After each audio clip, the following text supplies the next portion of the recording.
Continuation of KCC tutorials. तो बच्चों, आज हम 10th साइंस 2 का 5th lesson towards green energy का पार्ट 3 सीखेंगे, जो कि स्टार्ट होता है हमारा न्यूक्लियर पावर प्लांट के साथ।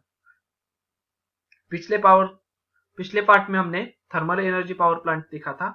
आज हम power plant based on nuclear energy, यानी कि जिसमें थर्मल की जगह न्यूक्लियर एनर्जी यूज होती है, वो देखेंगे। So let's start. In power plant based on a nuclear energy also steam turbine is used। यहाँ पर भी steam का ही turbine हम यूज करने वाले हैं to rotate the generator। However, here the energy released by fusion of nuclei of atoms like uranium or plutonium is used to generate the steam of high temperature, high pressure। यानी कि thermal में जिस जगह हम कोल use कर रहे थे, उसके जगह कोल की जगह हम आज न्यूक्लियर एनर्जी यूज करेंगे। और कौन से एलिमेंट्स हो गए? तो यूरेनियम नहीं तो plutonium. The energy in the steam the turbine which in turn drives the generator produce electricity. यानी कि यूरेनियम नहीं तो प्लूटोनियम के फ्यूजन यानी कि उसके डिवीजन के बाद क्या होता है? तो high temperature high pressure steam तैयार होती है। ये स्टीम टरबाइन के ऊपर जाती है, टरबाइन रोटेट होगा, जो कि कनेक्ट होता है जनरेटर को, और जनरेटर प्रोड्यूस करेगा इलेक्ट्रिसिटी। इसके लिए न्यूक्लियर पावर प्लांट का फ्लो चार्ट देख लो। एक हमें न्यूक्लियर रिएक्टर चाहिए फॉर न्यूक्लियर फ्यूजन। फ्यूजन यानी कि क्या? तो यूरेनियम का एक एटम लेंगे, उसके ऊपर न्यूट्रॉन बम्बार्ड करेंगे, तो उसके डिवीजन होती है, उसे बोलते हैं हम फ्यूजन। उसके बाद system for steam generation from water. Fusion से जो हीट प्रोड्यूस होती है, उस हीट को यूज करेंगे और वाटर का हम स्टीम बनाएंगे। अब ये स्टीम टरबाइन के ऊपर पड़ेगी। स्टीम टरबाइन जनरेटर को कनेक्ट रहेगा और जनरेटर इलेक्ट्रिक एनर्जी प्रोड्यूस करेगा। तो एक सिंपल सा वे होता है, टरबाइन को रोटेट कर दो किसी एनर्जी सोर्स से, टरबाइन कनेक्टेड टू जनरेटर होता है, जनरेटर इलेक्ट्रिक एनर्जी प्रोड्यूस करता है। अब इसके पहले वाला जो पार्ट होता है ना, वो अलग अलग होता है हर एक का, नहीं तो ये आगे वाला पार्ट हर एक का सेम ही होने वाला है। अब स्टीम टरबाइन में जो high pressure high temperature steam होती है, उसे हम वापस रिसर्कुलेशन करने वाले हैं। तो system for conversion of steam back to water. एक सिस्टम होती है, कंडेंसर वगैरह देखा था हमने, तो वही सिस्टम अगेन हम यूज करेंगे यहाँ पर, जिससे यूज्ड हुई स्टीम वापस हमें उसको वाटर में चेंज करना है। अब यहाँ पर फ्यूल कौन सा होता है? थर्मल में कोल होता है, तो न्यूक्लियर एनर्जी पावर प्लांट में यूरेनियम नहीं तो प्लूटोनियम। आगे समझ में आपको ये फ्लो चार्ट। अब देखते हैं अगला step. Thus, here a nuclear energy is converted into thermal energy। First of all क्या होता है? न्यूक्लियर एनर्जी थर्मल एनर्जी में कन्वर्ट हो जाती है। Thermal energy kinetic energy of the steam में कन्वर्ट हो जाती है। Kinetic energy of steam converted into kinetic energy of turbine, जिसके कारण टरबाइन रोटेट होता है। और इस kinetic energy of turbine is converted into electric energy with the help of generator. तो एनर्जी ट्रांसफॉर्मेशन देख लो। Nuclear energy of uranium thorium is converted into thermal energy. Thermal energy is converted into kinetic energy in steam. Steam किसे देने वाला है energy? Turbine को। So kinetic energy in turbine, और ये आगे जाएगी जनरेटर में, जहां पर इसका इलेक्ट्रिक एनर्जी में कन्वर्जन होता है। अब आगे देख लो, how does nuclear fusion take place. कैसा होता है? देख लो, when neutron is bombarded on uranium 235। Uranium का 235 आइसोटोप है, इसके ऊपर हमने अगर न्यूट्रॉन बम्बार्ड कर दिया, हीट कर दिया, it absorb the neutron, absorb कर लेता है न्यूट्रॉन को, और कन्वर्टेड इनटू आइसोटोप यूरेनियम 236। एक न्यूट्रॉन बढ़ जाने से कारण 235 is converted into 236। Uranium 236 is being extremely unstable. अब ये अनस्टेबल हो जाता है, जिसके कारण it converts into barium and krypton and through the process of fission and release 3 neutrons and 200 mega small e यानी कि electron, capital V for volt energy. आप यहां पर साइड में लिख के ले लो, MeV का मतलब क्या होता है, तो कैपिटल M का मतलब होता है मेगा, स्मॉल e का मतलब होता है इलेक्ट्रॉन और कैपिटल V का मतलब होता है वोल्ट। तो कितनी एनर्जी एक न्यूट्रॉन के कारण तैयार होती है, 200 मेगा इलेक्ट्रॉन वोल्ट, यानी कि 235 के ऊपर हम एक न्यूट्रॉन बम्बार्ड करेंगे 236 हो जाएगा। 236 एक्सट्रीमली अनस्टेबल होता है, जिसके कारण उसका फ्यूजन होता है बेरियम और क्रिप्टॉन में, और इस फ्यूजन के दरमियान 3 न्यूट्रॉन्स सेपरेट हो जाते हैं और 200 मेगा इलेक्ट्रॉन वोल्ट एनर्जी तैयार होती है।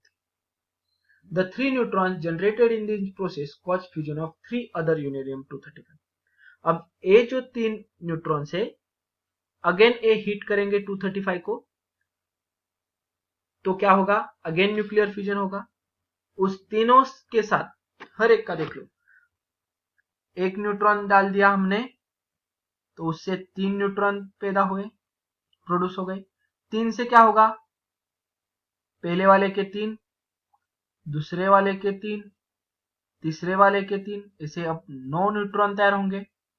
9 से 27, 27 से 81, 81 से 243, इस साइकिल आगे आगे बढ़ता चला जाएगा।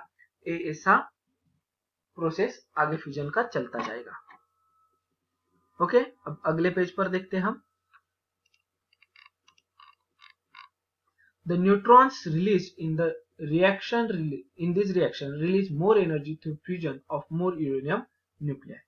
जितने सारे न्यूट्रॉन्स तैयार होंगे, देख लो ये एक न्यूट्रॉन था यहाँ पर, आगे 3 न्यूट्रॉन हो गए, आगे और बनेंगे, आगे और बनेंगे, उतनी ज्यादा मात्रा में एनर्जी भी प्रोड्यूस होगी। 200 यहाँ पर एक बार था, यहाँ पर 3 बार, उसके बाद 9 बार, उसके बाद 27 बार, ऐसी एनर्जी भी ज्यादा मात्रा में तैयार होती है। This process of fusion of uranium 235 atom continues and it called as chain reaction। इसे बोलते हैं हम chain reaction। In nuclear power plant, a controlled chain reaction results in release thermal energy which is used in electric energy generation। यानी कि कौन सी होनी चाहिए, मगर कंट्रोल चेन रिएक्शन, जिस चेन रिएक्शन पर हमारा कंट्रोल होना चाहिए कि कितनी मात्रा में हमें थर्मल एटॉमिक एनर्जी तैयार करना है और उससे इलेक्ट्रिक एनर्जी पैदा करनी है। अब आगे देख लो हमें क्या दिया है, यहां पर न्यूक्लियर फ्यूजन की चेन रिएक्शन दी है। एक न्यूट्रॉन हम 235 के ऊपर डालेंगे, यूरेनियम 235 के ऊपर, तो एक न्यूट्रॉन वो एब्जॉर्ब करने के बाद 236 होता है। अब 236 का फ्यूजन कैसा होता है देख लो, बेरियम बन जाएगा उसका, उसके बाद यहां पर देख लो क्रिप्टॉन बन जाएगा और 200 मेगावोल्ट एनर्जी। अब इसी के साथ देख लो यहां पर 141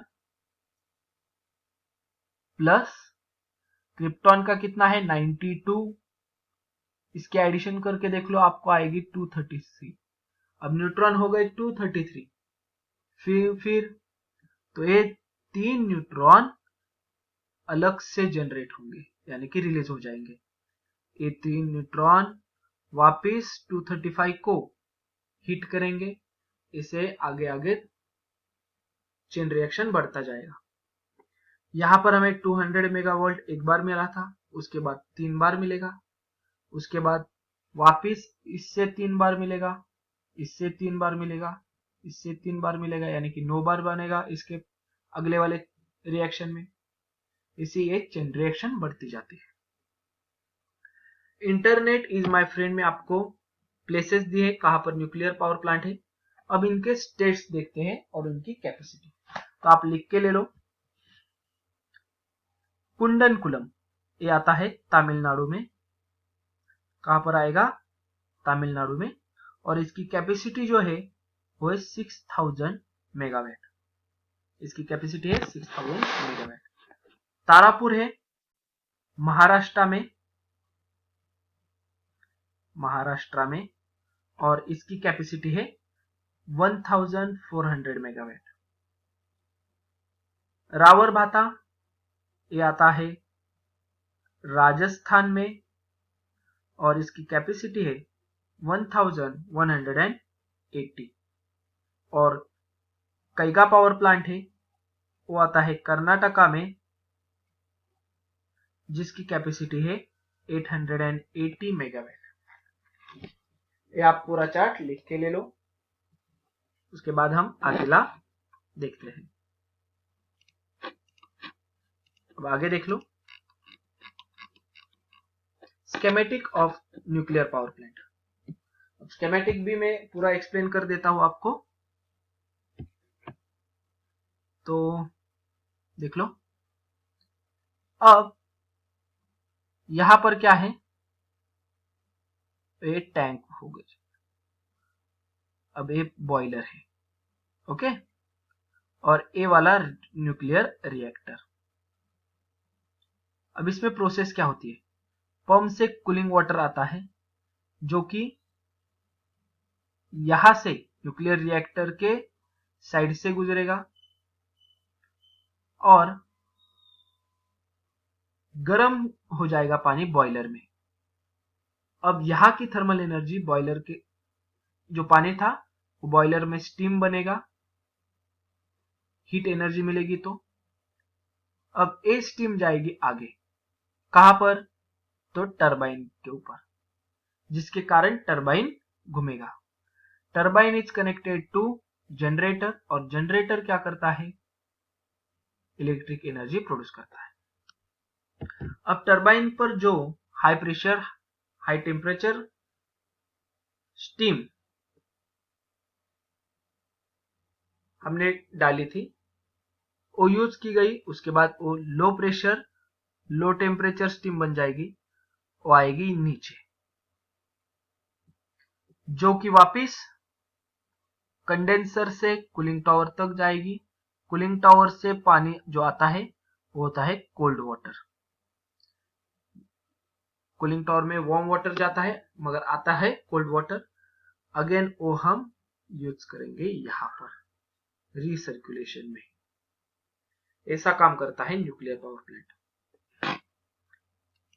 उसके आगे, nuclear power plant does not use fossil fuel. ये फॉसिल फ्यूल यूज नहीं करता like coal. Therefore problem like air pollution does not occur. इसमें एयर पोल्यूशन की कोई भी चिंता नहीं होती। Also, if sufficient nuclear fuel is available, this can be a good source of electric energy. यानी कि जिस कंट्री के पास बहुत ज्यादा मात्रा में न्यूक्लियर फ्यूल है तो बहुत एक good source of electric energy है। However, there are few problems associated with the nuclear power generation. अब इसमें थोड़े से प्रॉब्लम है, तो क्या है देख लो। The products after fusion of nuclear fission are also radioactive. जब न्यूक्लियर फ्यूजन के बाद जो प्रोडक्ट्स बाहर आते हैं वो रेडियो होते हैं, यानी कि उससे रेडिएशंस रिलीज करते हैं and emit harmful radiation. Radio active substance क्या करते हैं? इमिट करते हैं हार्मफुल रेडिएशन, जो कि ह्यूमन बीइंग और एनवायरमेंट के लिए घातक है। This are called as nuclear waste. इसे हम न्यूक्लियर वेस्ट कहते हैं। How to dispose the nuclear waste safely is a big challenge before the scientist. अब इस न्यूक्लियर वेस्ट को कैसे डिस्पोज ऑफ करें, ये हमारे साइंटिस्ट के का बहुत बड़ा प्रॉब्लम है। आगे देख लो, an accident in the nuclear power plant can be very fatal. अगर कोई एक्सीडेंट हो जाएगा तो बहुत बड़ा हादसा होता है न्यूक्लियर पावर प्लांट में। अगर कोई भी एक्सीडेंट हो गया बहुत बड़ा हादसा है। इसमें बहुत ज्यादा जाने जा सकती है, प्रॉपर्टी और लाइफ का बहुत ज्यादा नुकसान होता है। This is because the accident में result in release a very harmful radiations. इसके कारण बहुत ज्यादा मात्रा में एनवायरमेंट सराउंडिंग में रेडिएशंस रिलीज की जाती है, जिसका एनवायरमेंट पे ह्यूमन बीइंग पे बहुत बड़ा असर होता है। तो ये था हमारा न्यूक्लियर पावर प्लांट का टॉपिक। इसी के साथ ये वीडियो खत्म होती है। अगर ये वीडियो आपको अच्छी लगी होगी तो please like, share and comment on this video. अगर आपने अब तक हमारे चैनल को सब्सक्राइब नहीं किया होगा तो please subscribe our channel. KCC online tuition का अगर आप हिस्सा बनना चाहते हो, हमारी ट्यूशन ज्वाइन करना चाहते हो, तो डिस्प्ले में दिए गए नंबर पे कॉल करके अधिक जानकारी ले सकते हो। Thank you for watching. Good bye.